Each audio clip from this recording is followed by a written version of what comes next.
So I've been teaching the wheel strategy for quite a bit of time now, and I still think it's one of the most practical income approaches available to retail investors. But I want to be honest about something really important. The wheel, as most people learn it, is incomplete. It's not wrong, it's just incomplete. It teaches you 2 income events per cycle, and it ignores 3 others that are available literally on the same capital from the same positions at literally the same exact time.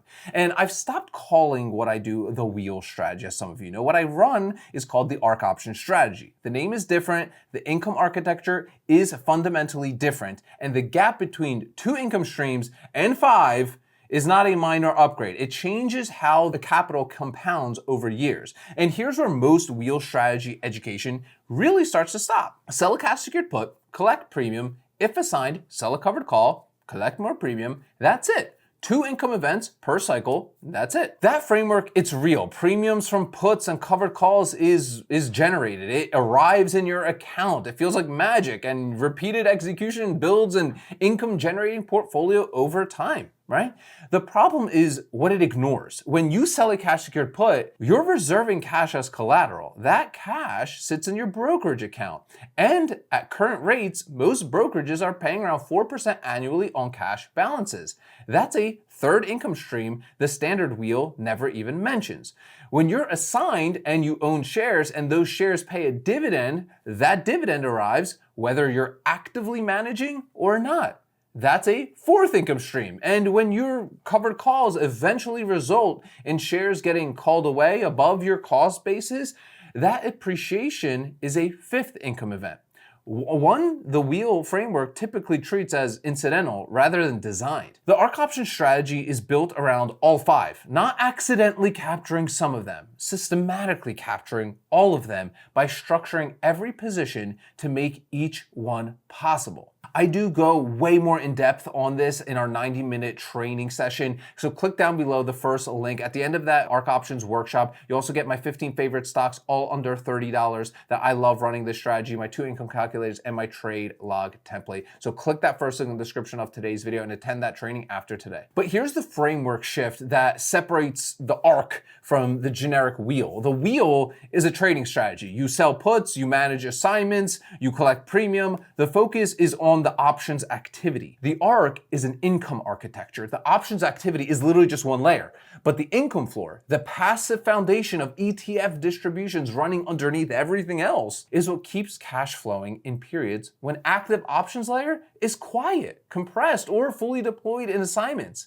right? The architecture has really 3 key components to it. I like the one that I call is the income floor is JEPI, JEPQ, SCHD. These positions generate monthly and quarterly distributions without requiring active management. They're not performing the same job as the options layer, okay? They're providing baseline income that exists independent of what the options positions are even doing for me. The active options layer is the 5 event wheel cycle I described. Put premiums, collateral interest, covered call premium, dividend on assigned shares, and appreciation on exit. This is where the active work happens. A few hours literally per week, meaningful income per cycle. The liquidity reserve is the cash that never enters either of those layers. It's the shock absorber. It ensures that a bad quarter, multiple assignments, compressed premium, everything going sideways at once doesn't force decisions under pressure, okay? 3 layers, each doing a distinct job. That's the Ark. But let's talk about more specifically the 5 income events in full, because I want to walk you through each one so the full picture is really, really clear for you. The first event is put premiums. You sell a cash secured put on a quality dividend paying stock at a price that you've already decided makes sense to own. The premium obviously lands in your account immediately before anything else happens, right? It's awesome, right? The second event is interest on collateral. While the put is open, your cash reserve, the money held to potentially buy the shares, earns interest, roughly around 4% annually. This is roughly $15 to $20 per month on $5,000 in collateral. It doesn't feel large in isolation across multiple positions over 12 months though. That's real. The third event is covered call premiums. If you're assigned, you immediately begin selling covered calls on the shares. Premium arrives monthly or weekly. This is the part of the standard wheel that teaches you, right? But it's event 3, not event 1. The fourth event is dividends. On dividend paying stocks, which is where the ARK specifically focuses on, you own shares between assignment and the eventual covered call exit. If the stock goes ex-dividend during that period, you collect it. This is not a bonus, it's part of the selection criteria. Running the wheel on non-dividend paying stocks means deliberately skipping this event. The fifth event is the appreciation on the exit. When a covered call eventually results in your shares being called away at above your strike price, right, and your cost basis, you capture the gains on top of everything else. Let's say you bought at 47 via assignment, you get called away at 52, that $5 per share gain is the fifth event. And it's one that completes the cycle most profitably. But let's talk about how the income floor really changes the math here. And this is the piece that makes the ARK really functionally different from any single strategy approach, right? In a month where, let's say, implied volatility is low and a put premium is thin, the income floor, JEPI, JEPQ, distributions, SHD quarterly dividend continues arriving. The active layer is quiet, right? The architecture still produces income though. In a month where you're assigned on 2 or 3 positions and your capital is fully deployed in covered calls, you're running the covered call phase while simultaneously receiving distributions from the income floor positions, okay? Neither layer depends on the other.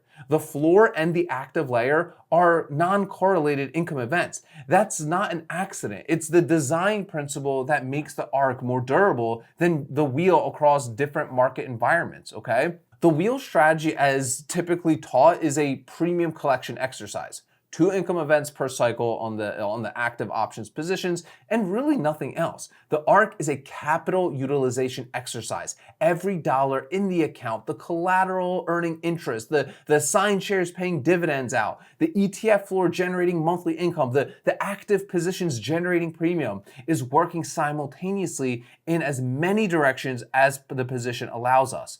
The difference isn't dramatic in any single month. It's not. In any given 30-day period, the wheel and the ARK, literally, they might generate the same exact results. The difference, though, compounds over years. Capital that earns 5 income events per cycle, reinvested consistently, builds an income floor faster than capital earning 2. That compounding is why the name matters. The ARK isn't a wheel with a better name. It's a systematic approach to maximizing income per dollar of capital deployed without leverage, without speculation, and without requiring full-time attention. And here's how the ARK works in my own life, okay? The income floor is my base, JEPI, JEPQ, QQQI, right? For monthly cash that recycles as collateral. SHD as the long-term dividend growth anchor. This layer runs without active management. I check it periodically. Literally, it does its job. The active options layer sits on top. Quality dividend paying stocks, right? Cash secured puts at strikes on those stocks where assignment would be genuinely comfortable for me. Covered calls at strikes above my cost basis.